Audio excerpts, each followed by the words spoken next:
Hello guys, ayan, naglalag ako na dahon ng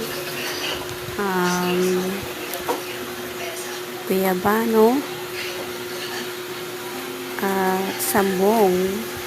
Ito ay gamot sa UTI.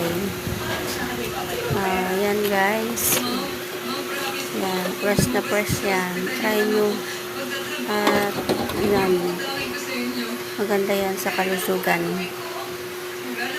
Herbal soup. Yan guys, herbal tea. Kumbaga. Yan. Mag-inom kayo araw-araw ng kada isang baso. Maganda yan sa kalusugan guys. Yan.